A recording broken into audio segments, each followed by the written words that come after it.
So what's up mga idol? Kasama ko na naman yung mga gang. So late na, no? So almost alas 7 na ng gabi. Kaya gising lang namin halos. Nagsiesta kami. So nagka-crave kami sa noodles kasi nga malamig na mga idol. So nagbabago na yung klima dito. Naisipan namin bumaba. Bibili kami ng noodles. Parang Korean noodle style. Yung mga instant noodles, tapos lalagyan na lang namin ng konting mga gulay, di ba? Korean noodles ang ating dinner for tonight. Dahil late na, no? Halos wala nang mabiling gulay. So doon na lang kami bibili doon sa suki namin na Pakistan, yung mga nagbebenta ng mga frutas, ng mga gulay, na mura. Ano yan? Ito nakuha namin. So ito na lang pala, igigisa na lang namin to tapos kasama ng instant noodles na style Korean. Ambot yan. Bumili kami ng tinapay, no? Anong tawag dyan? Sourdough. Ano yun? So maasim, ganon. Hindi kami magkakanin this time, no? Bumili kami ng tinapay. Masarap yung tinapay na yun. Pandipayes ang tawag doon. So nakabili tayo ng konting gulay. Yan. At syempre, pupuntahan na natin yung bilihan ng Korean noodles. Recap lang mga idol, kahapon kasama ko yung algorithmos, no? So nag-meeting kami. Parang dinner meeting na yan. So, syempre, meeting, ang ibig sabihin niya mga idol, meron naman kaming niluluto. Yan, na bagong truck. So, antay lang kayo, abang-abang lang kayo mga idol. May mga kasama kaming collaboration. Yan, ang malupit dyan. So, abang-abang lang mga idol. Dito kami ngayon sa binibilan namin. Dito yan sa, hindi ko alam kung anong pangalan nito pero mga Asian food to, mga noodles, mga, well, almost Japanese, Korean noodles sa mga nandito. Ano ba rito yung masarap na noodles na binibilan natin? Basta wag lang sobrang anghang. Minsan kasi mga idol, nakakabili kami ng sobrang anghang. Yung dapat hindi sobrang anghang. Yung sakto lang ba yan? O yan, seafood. Sige sa kayo ni Andrea. O yan, sige, okay na yan. Sige, sige. Sige, pwede na yan. Ilang noodles yan nabili natin, Mami? 5 noodles. 2 kay Mami kasi talagang nagka-crave si Mami. Well, actually, si Mami nag-iya ngayon. Dahil wala nga akong ganang kumain, dahil nga kahapon, nag-buffet. Yan, kami ng algorithmos. Kaya ngayon, hanggang ngayon, busog pa ako. Kaya ayoko naman na araw-araw, alam mo yun, na talagang araw-araw, madami ang kinakain, di ba? Masama din naman yung ganon, yung sobra-sobra. Si Mami kasi, tinatanong, sinendan ko siya ng video kung saan kami kumakain kahapon. So, nag-crave siya ngayon. Nag-crave siya doon sa nakita niyang pagkain na sinend ko sa kanya. Kaya nagaya siya ngayon na bumaba at bumili kami ng noodles. Actually, ang gusto nga niya sa restaurant, sabi ko, wag! Ayoko, sabi ko, ayoko. Dahil wala akong ganang kumain ng solid ngayon. Andun pa yung umay ay, yan! Dahil piniprepare na ni Mami, mga idol, ang ating dinner for tonight. Yung gulay, mga idol, na ating binili kanina. Meron din tayong pipino, chicken breaded. Ito yung sinasabi ko sa inyo kaninang tinapay na nabili natin. Sourdough sa English to, mga idol, ha? Pandipayes. Dapat ganon. Yeah. Huh? Up. Squid crab. Yan eh, basta yan yan, crab. Crab na, squid pa. Hindi ko alam tawag. Squid na, crab ka. Squid crab. Hindi ko alam anong tawag doon. Kaya na mag-comment kung anong tawag doon. At nagpapakulo na tayo ng tubig para sa noodles. Oh, yung squid crab, ha? Squid crab. Squid na, crab pa. Sa pagluluto, mga idol ng noodles, kinakailangan mo ng matinding pag-aaral. Idol kasi maselan, mga idol, ang pagluluto ng instant noodles, especially ng mga Korean. Nag-aral ka sa matinding school ng culinary arts, at kailangan tamang timpla, tamang init. Baka maanghang to. Uy, Mami. Isa lang. Oo, isa lang. Yun, oh. Mukhang maanghang yung noodles, ah. Mami, baka sobrang anghang naman yung noodles na yan. Testingin muna natin. Isa lang muna ilubog mo. Lagyan na lang na asin. Asin? No, walang asin na. Tikman mo muna bago malagyan ng asin. Yan ka na naman, eh. Ninya! Ninya! Ayun na naman siya. Yo, check mga idol. Ang lupit ng niluto ni Mami, ah. Instant noodles, yan. Ginawa ng twist, kakaiba. Mala 5-star Michelin ng datingan. Yan. Alam mo naman to, mga idol. Sumama sa pizza. Apo. Dasal muna tayo mga Ay, idol. mag-pray na ba? Mag-pray muna tayo mga brother. na. Sinami. Ay. Okay. Be. Noodles ng Korean. Yan. Ayun kay Mami, ibang estilo naman to. Ito naman, noodles, pero noodles lang, wala siyang sabaw. Pero yung sa amin ni Andrea, may sabaw-sabaw ng konti. Bagay na bagay sa panahong taglamig. Yato sabes. Attack! Testingin mo, kuys. Ooh, it's gonna be hard, pare. It's gonna be hard, mga idol. Ooh. My favorite. Favorite din natin. Wow. Nilagyan namin ng twist, no? Para medyo healthy, kunwari. Nilagyan namin ng broccoli, carrots, yan. Ate. Pero ang technique dito, mga idol, kasi spicy siya, tsaka maalat. So, dalawang binili namin noodles. So, isang sachet lang ng powder nung yung nilagay namin para hindi ganun kaalat, hindi ganun kaanghang. Perfect. Ito namang sa akin, 3 yung sachet niya na maanghang. Isa lang binuksan ko, tapos isang kutsaritang maliit lang yung nilagay ko kasi ang anghang nga niya. Ngayon, kung mga isang kutsarita lang, hindi siya maanghang. Kaya lang. Testing. Anghang, mami. Nilagyan ko pa na siya ng cheese na additional. Yummy. Tetestingin natin tong tinapay. Kausaw mo ko, eh.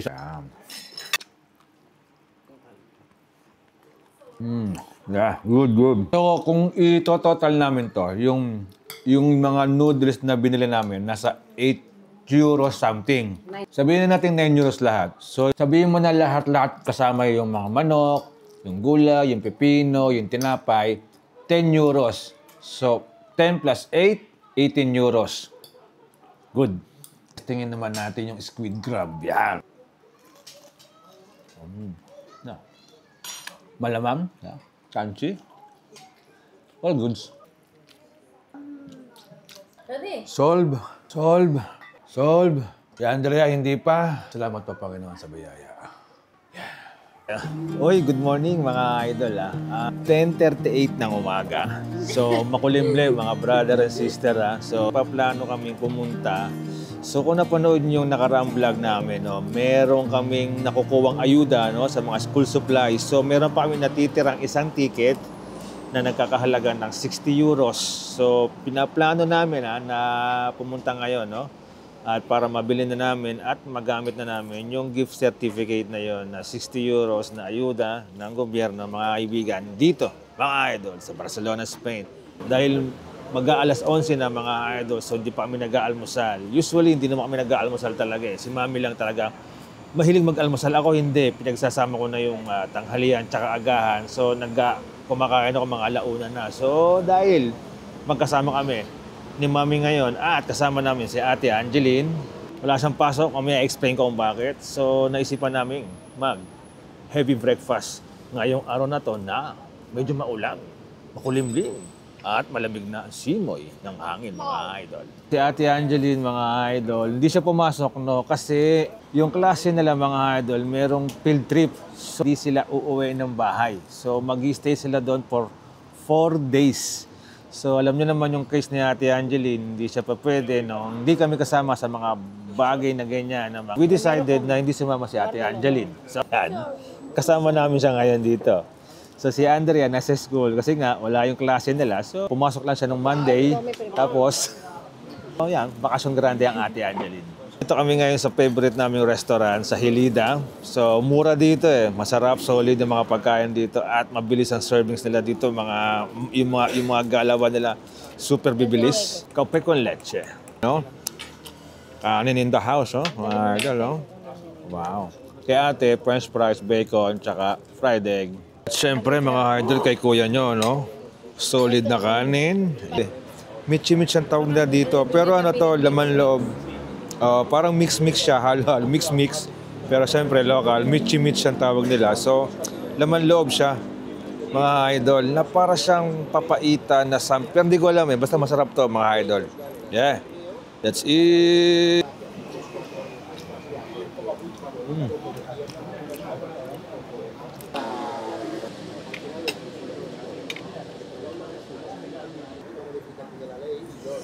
Ginagawa ng mga local dito. Yung salsa, yan. Parang pinapahid yung tinapay sa plato, yung mga salsa, ganyan. Ganun ang way nila kumain. So yung bill namin is 22 euros. So isang mitch. Mitch ang tawag. Fricando, yung karne na may red wine. Yung kay ate naman, yung bacon, yung french fries, tsaka fried egg. 2 tubig, na maliit lang, tsaka isang kape. So 22 euros. So times nyo sa 67 yata palitan ngayon. So yun na yun, yung price noon. Pero mura na yun, brad. At nagsaserve sila, alam ko tuwing Thursday ng paella. Mura, try nyo. Pupunta tayo sa, yun nga, di ba? Doon sa, may natira pa kaming gift certificate na 60 euros. So, pupunta tayo ngayon sa El Corte Inglés ulit para i-purchase na yon at nang mabili na namin yung mga pangangailangan ng mga bata sa school nila. Ito yung El Corte Inglés. Dito rin kami bumili nung nakaraan. Ha? So, napapansin ko dahil nagtrabaho ko sa iba't ibang department store sa atin, nagtrabaho ko sa iba't ibang mall, yung peg ng mall na to, yung peg ng Rustans. Naalala ko pagka pumupunta ako dati ng mall, pag solo flight, no? Pupunta ako sa gadget, sa mga cellphone. Ngayon din gamit ng mga bata, libro ng mga bata, bag ng mga bata, ayan, mga school supplies nila. Yun yung mga tinitingnan namin ngayon. Malaking bagay talaga yung binibigay ng government na yan na taon-taon na ayuda. No? Laking bagay niyan. Meron pa kaming nalaman na ayuda. Ang ayudang ito sa mga damit naman. So nagkakahalaga siya ng 350 euros. So alamin pa namin kung saan talaga pwedeng hingin o saan pwedeng mag-apply ng ayuda na yun. 350 euros sa each kada bata. Ang laking bagay nun. Bigla ko nantok doon Pagkatapos kumain ng heavy breakfast. Ngayon nantok. Hindi kasi ako nagkakape. Si mami nagkape kaya alive na alive. Ako hindi, para akong bumagsak. Inantok. Dahil siguro maganda panahon. And then, ayun, sa dami ng nakain. Ito yung mga napili namin na mga pangangailangan nila. Pero actually ito, yung mga ganitong gamit, kay ate yan. Kasi gusto ni ate yung mga ganyan, yung mga pusa, ng mga ballpen, yung mga pangkulay, may mga designs. Kaya mapapansin nyo, puro pusa yan. Kay ate Angeline yan. Ito ang calculator, kay Andrea to. Kasi si Andrea, pinupush namin sa mathematics. So, kailangan niya to, ilaw, flashlight. Tapos mga libro, mga ginagamit nila sa school, mga project nila, dito namin ilalagay. So, Yung pisara magnetica, pwede siyang magmatematika o kaya yung mga petsa. yan ang mga gusto ni Ate Angeline, yung mga pangkulay na yan. Yan.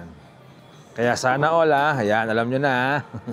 Lahat-lahat mga idol ay 64 euros. So meron kaming discount card, may discount card pa no, na binigay si yung mall na si El Corte Inglés, yung mall na to. So 64 euros siya, so wala kaming binayaran lahat. Thank you. So bora mga idol So kanina talagang antok na antok ako. Siguro medyo kulang sa tulog. Tapos napadami yung kain natin kanina kasi nga si Mami nag-request talaga ng isang malupitang breakfast. Medyo yung energy ko kanina talagang limited lang. Yan. So ngayon, yan. Naisipan natin mga idol na mag-bike para mag-circulate ang ating mga dugo. Yan ang ating kailangan sa pang-araw-araw na buhay. Mga idol, no?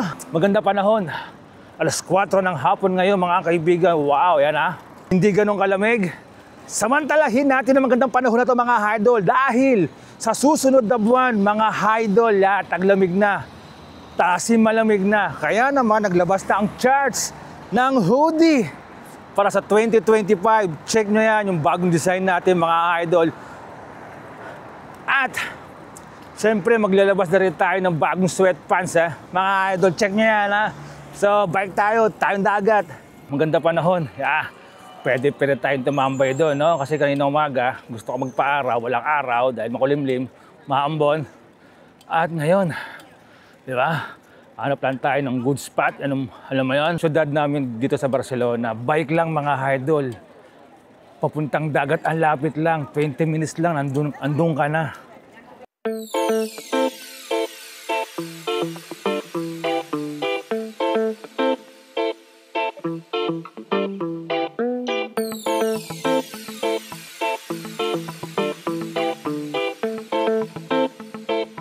Yan, oh. Solid mga idol, oh. Tamang lamig, tamang init. Yan. Yeah. Kailan, di ko kasama yung mga geng-geng eh. Kasi yung tandaan nyo, bumili kami ng, alam mo yun, ng skating, pang skating, kay Ate Angeline, tsaka kay Andrea. Si Andrea, matagal na yan nag-skate. 7 taon pa lang yan, o 6 years old pa lang yata siya nag-skate na yan, kaya marunong na yan. So si Ate, hindi namin alam na si Ate pala ay marunong. So sinabihan kami ng teacher niya na si Ate marunong mag-skate. Kasi ang alam namin si Ate, walang sport si Ate. Bumili kami ng pang-skate ni Ate Angeline. Nagtaka din kami kasi si Ate talaga ayaw niya ng sports eh. Any sports ayaw niya eh. Ayaw niya. Hindi ko alam eh kung bakit eh. So mamaya, yan, sabi ni Mami, si Ate raw marunong na. So mamaya, ipapakita ko sa inyo mga idol kung paano na mag-skate si Ate Angeline. Pero bago yon, yan, dito muna tayo. Yan. Dito muna tayo mga brother and sister. Uy, kalmao. Kalmado. Alam mo na. Oh, mga idol, oh. Kalmado lang yung tubig, oh. Medyo malamig na yung tubig, Brad. Pwede maligo, Brad. Pwede ba? Kaya pa to. Kaya pa maligo nito. Oh. Sarap. Iba lang, oh. Walang katawa-tawa masyado. Dito, parang malalim dito.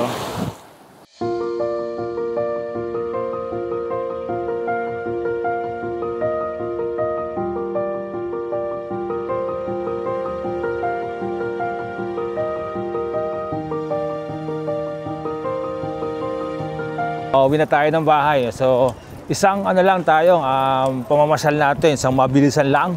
Yan. Ngayon, mag-skating yung mga chikiting nang makita natin kung gaano nakasolid. Yan. Mag-skating si Andrea at si Angeline. Bro, Mami, pauwi na ako. Hasa na kayo? andito pa sa bahay. Napaidlip si Angeline. Ay, napaidlip. Pauwi na ako. Mag-skating sila eh. Pale, gigisingin. Isingin mo na si... Angeline, vamos na. Pale, Nakaidlip. ciao. Ciao. Si Ate daw nakatulog. Kasi nga, maagang nagising si Ate. So gumagayak si Andrea kanina, nagising si Ate. Tapos, umalis si Mami, naiwan kami ni Ate sa bahay. Tapos yung dire-diretso na. Kaya siyempre, alas 5 pasado na eh. Ganito talaga yung parang siesta. So, kawawa. So, yeah, no choice. Kailangan gisingin si Ate. Kasi baka mamaya, madaling araw na naman matulog. Maging yung dating walang pasok na naman yung tulog niya, mahirap yun. So, kailangan gisingin. Kailangan lumabas kami ngayon at mag-skating sila. Yes, sir. Let's go. Uwi tayo ng bahay at mag-skating tayo. Kasama ng mga gang family.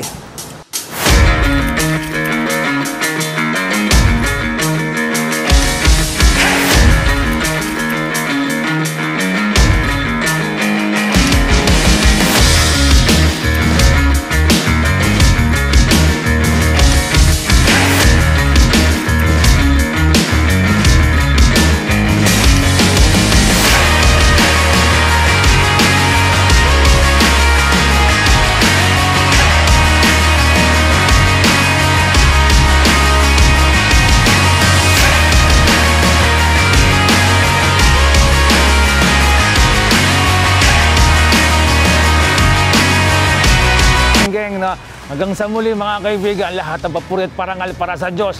Once again, this is Trivia. Peace out, son!